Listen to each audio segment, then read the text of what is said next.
Welcome into the Beat Sessions. I'm your host, Mitchell Weary. It is Friday, January 21st. Before I begin this segment, I just want to take a moment to acknowledge Loaf. What a legend. Thank you for your contributions, both to music and to film. Everything about the man was larger than life, and that's what I loved about him. I remember when I first started getting into music, my parents got me this cool little stack of CDs. Two of those CDs were Bat Out of Hell and Bat Out of Hell 2, and I remember just being so enthralled by the gigantic nature of the music, the beautiful artwork. Everything about it was captivating. And the song Life is a Lemon and I Want My Money Back will always be one of my favorite pump-up jams. I absolutely love that song. So Loaf, rest in peace. Thank you again. This Friday, I want to focus on another legend, though. Mr. John Mellencamp is back with a new record entitled Strictly a One-Eyed Jack. This is his 24th studio album and follows 2017's Sad Clowns and Hillbillies, two things that we're all terrified of. But all joking aside, this record was a ton of fun to listen to. And that's what I love about John Mellencamp. If you want to lump him into a genre, most people are probably going to say rock, and that's fair. But the man does everything within that genre. And I would say that this record in particular, but his music in general, I feel like encompasses Americana in that tradition.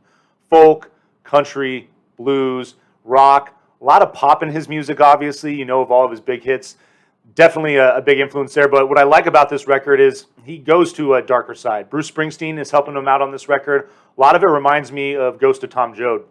But the lyrics are gritty. The music is dark and gritty as well. I really like the strong influence of Bob Dylan that I'm feeling throughout this record, especially in the first half. But the first half really, I was so pleased with the music. I was just didn't know what to expect, wasn't sure what was coming on this project, and I really liked the strong folk element.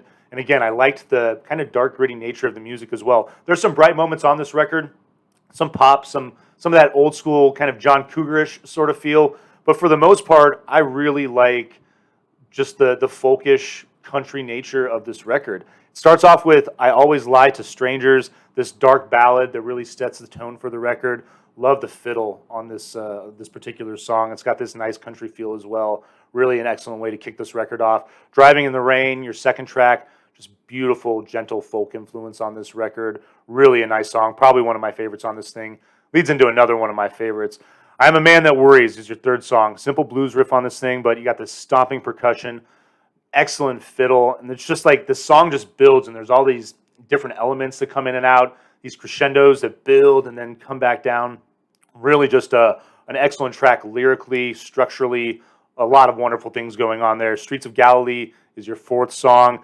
Dark guitars and piano, just both breathtaking. And you talk about that contrast with that darkness and the beauty, and this song really is a fine example of that.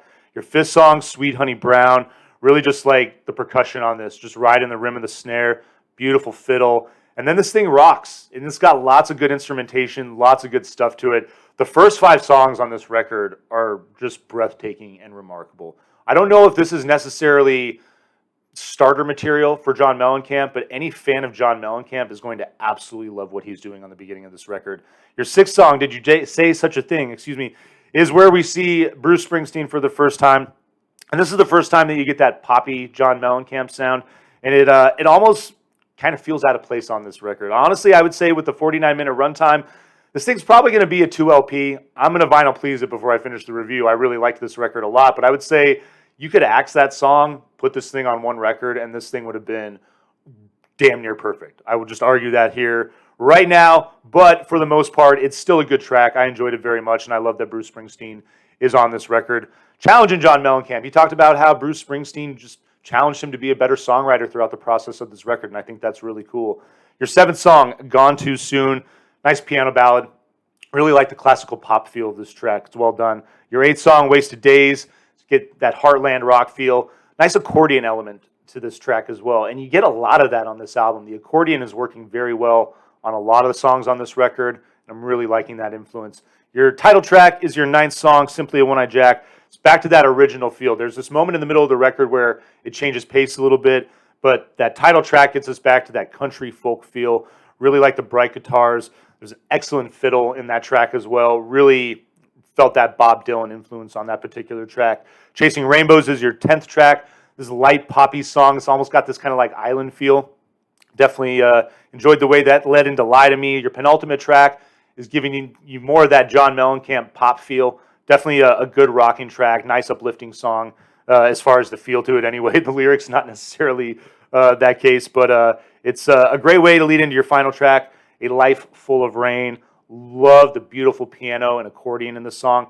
This is a track that really drives home the overall influence of this record. And it might not hear it directly in all the songs, but you definitely get this turn of the century feel on a lot of this music. And I'm not talking about 21st century. I'm talking about the 20th century. But as far as that accordion and the piano, fiddle really aligns me, again, a lot of that Americana tradition that was sweeping through America in the beginning of the 20th century. This record is cool. I enjoyed the hell out of it. Even with that minor hiccup, even with the double LP, this is absolutely worth it. Kudos to you, John Mellencamp. Thank you very much for this addition to your catalog. We're going to vinyl please this thing. Please enjoy listening to this record and like this review, subscribe to the channel, share this video. Help me do all the things to blow up this project in 2022, and stay tuned throughout the week for more album reviews. We will see you next time on the Beat Sessions.